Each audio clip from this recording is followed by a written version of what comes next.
I still remember the day Earth was sold. It wasn't dramatic, no mushroom clouds or alien fleets blotting out the sun. Just silence. A cold, quiet silence that settled over the world like dust on a forgotten grave. The announcement came during what used to be morning news hours, plastered across every holo screen, every neural feed, every implanted display. A calm voice read out the statement, effective immediately, the planet known as Earth has been transferred to the stewardship of the Elvery conglomerate as part of the Human Debt Reduction Treaty of 2099. No one asked us. No vote. No last plea to the stars. Just a transaction, signed by the United Terran Authority on behalf of a species too tired to fight and too scattered to resist. They called it a solution. A trade. One planet for the survival of a fractured race. I watched the broadcast from my porch, sipping stale coffee from a cracked mug. The farmhouse around me groaned with old age, same as me. I could hear the wind brushing through the brittle wheat and the crows crying from the rafters. And as the world collectively collapsed into panic, I just stared at the dirt beneath my boots. This was my family's land for 5 generations. My blood had sunk into this soil, along with my father's, and his father's before him. The Elvery didn't understand that. To them, Earth was a resource node. A biomass acquisition zone. But to me, it was home. Not a concept. Not a memory. A living thing star. They said we had 30 days to evacuate.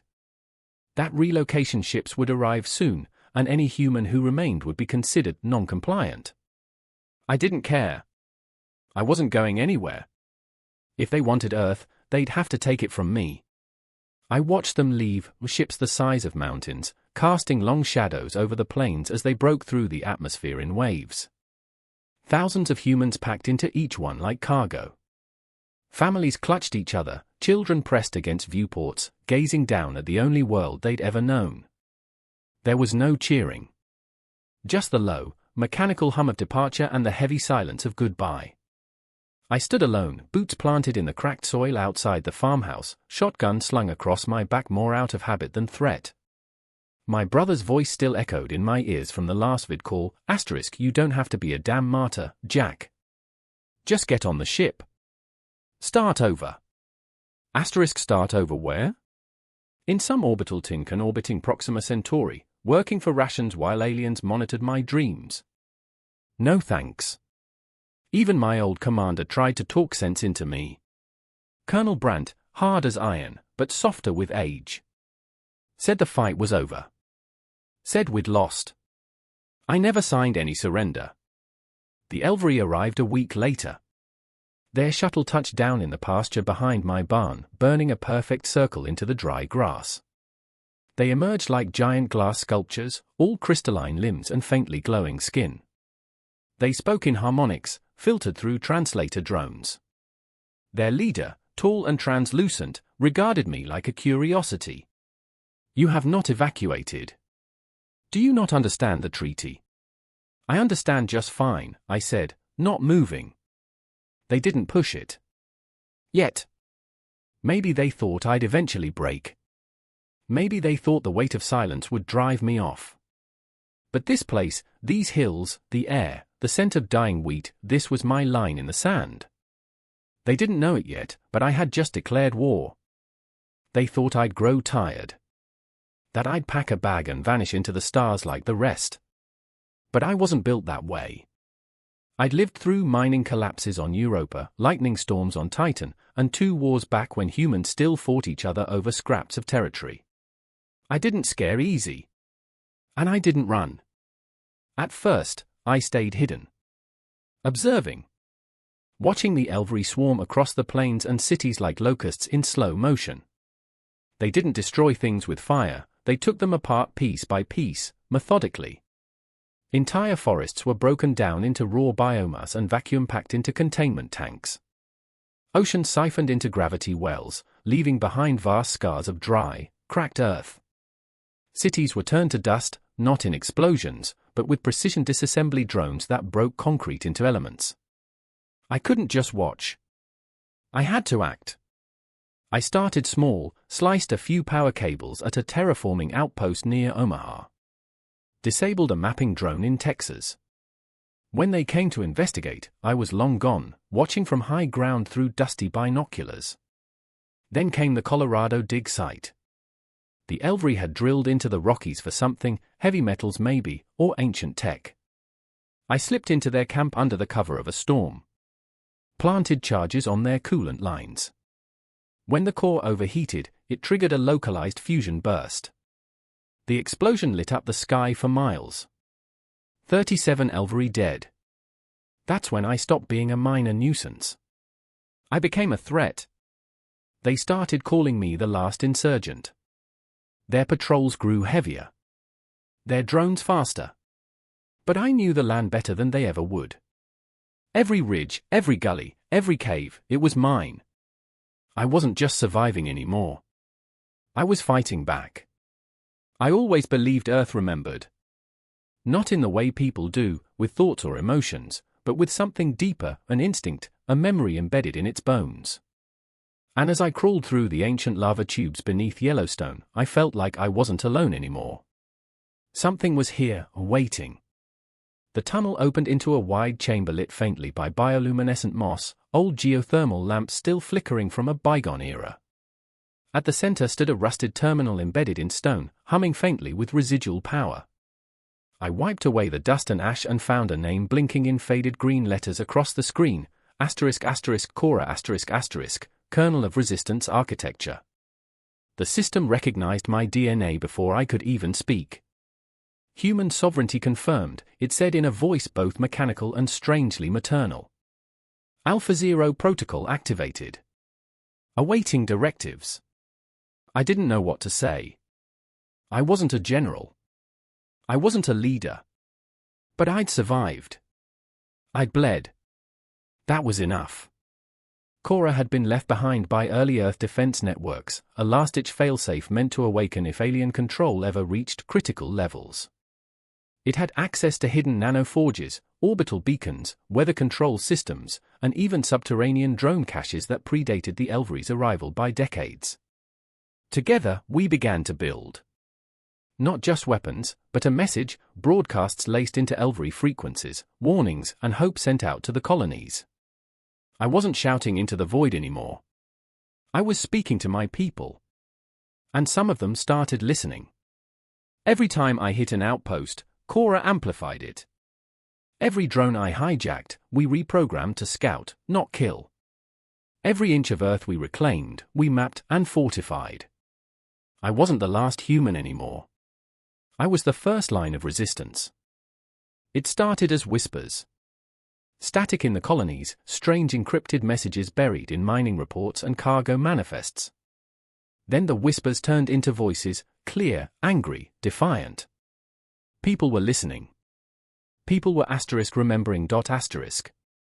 Mars was the first to flare. Workers at the polar hydro extraction stations downed tools and barricaded the sites. Their message was simple, we are not property. On Ganymede, human miners took over a logistics hub and declared it sovereign. The Elvery response was swift, the ships dispatched, workers rounded up, but the spark had already caught flame. Cora tracked the unrest spreading like veins across a dying system. Every colony, every outpost built with human sweat now pulsed with a question, if one man can fight on Earth, why can't we fight here, The Elvery didn't understand it. They called it cultural contamination. Said my defiance was corrupting their investments.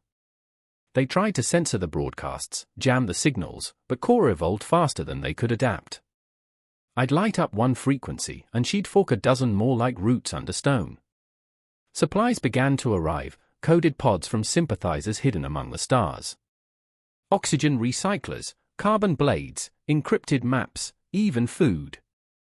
Human-made. Human-sent.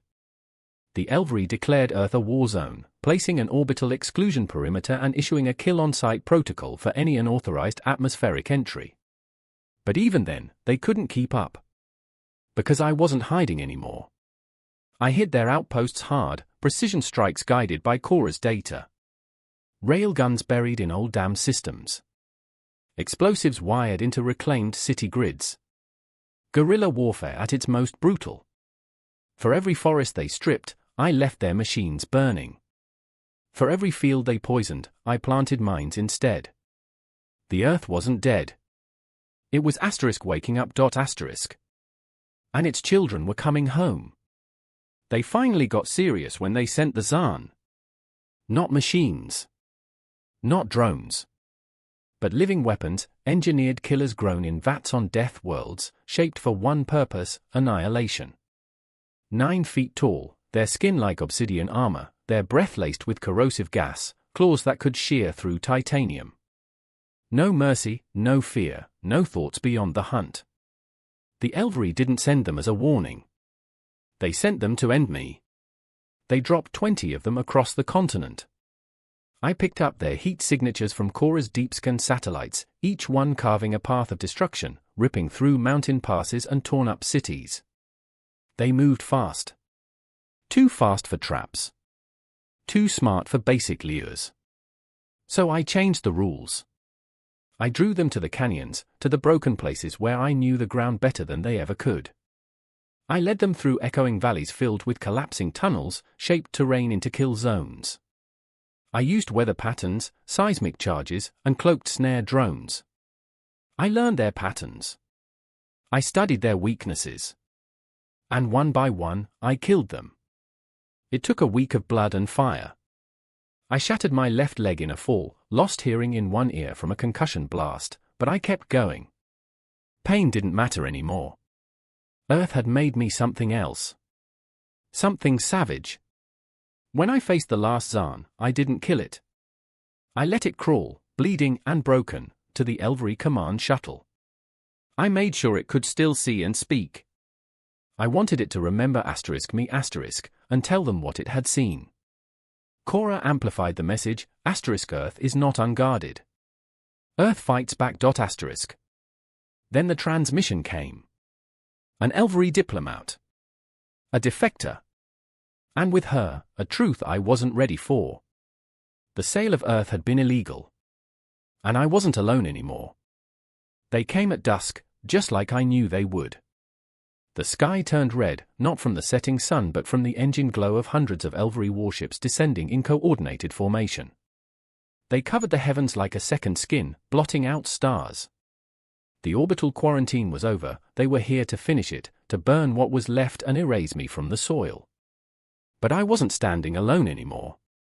Behind me, stretched across the ridgelines of the Rockies, were the fruits of months of resistance.